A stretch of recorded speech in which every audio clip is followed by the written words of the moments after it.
माझ्या काटोल मतदारसंघामध्ये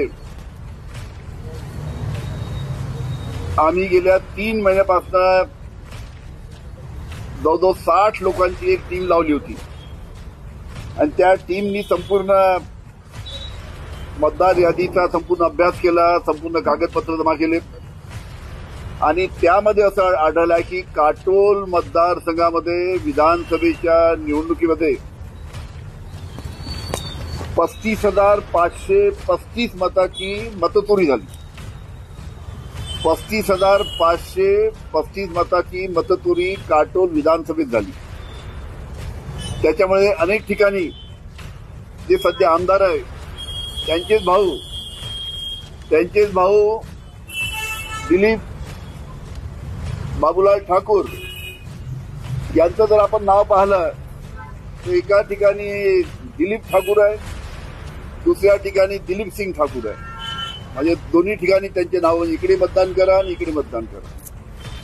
त्याचप्रमाणे आमदाराचे दुसरे भाऊ जे आहे मुन्ना ठाकूर, त्यांचं सुद्धा एका ठिकाणी मुन्ना ठाकूर आहे आणि दुसऱ्या ठिकाणी मुन्ना सिंग ठाकूर आहे.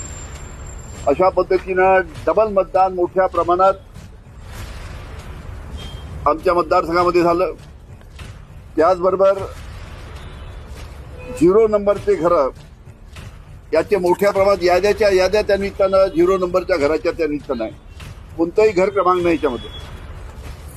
0 नंबरचे घर आहे, कोणताही घर क्रमांक याच्यामध्ये नाही.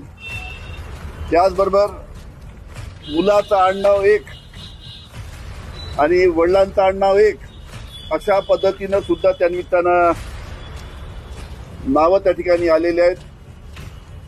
आणि त्याचबरोबर सगळ्यात महत्वाचं म्हणजे मध्य प्रदेशमधनं सुद्धा मतदान झालं आहे आमच्या मतदारसंघामध्ये. मध्य प्रदेशमधनं जेवढा लागून एरिया आहेत त्या सर्व ठिकाणी मोठ्या प्रमाणात मतदान झालं. आमच्या मतदारसंघात सुद्धा मोठ्या प्रमाणात मतदान झालं.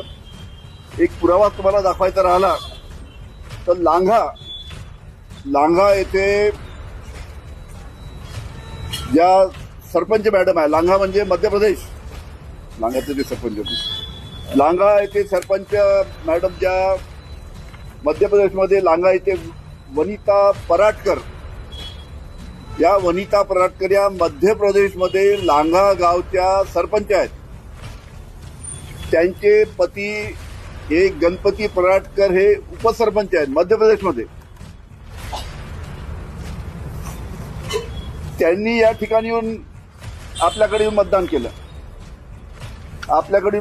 हे पहा, सरपंचाचा लांघा सरपंच असल्याचा दाखला आणि त्याचबरोबर व्होटिंग कार्ड आपल्याकडचं महाराष्ट्राचं व्होटिंग कार्ड, हे महाराष्ट्राचं व्होटिंग कार्ड. अशा पद्धतीनं मध्य प्रदेशचे या ठिकाणी लोक आणून त्या निमित्तानं मतदान केलं. अशा पद्धतीनं माझ्या मतदारसंघामध्ये 35,535 हे मतचोरी त्या निमित्तानं करण्यात आली आहे.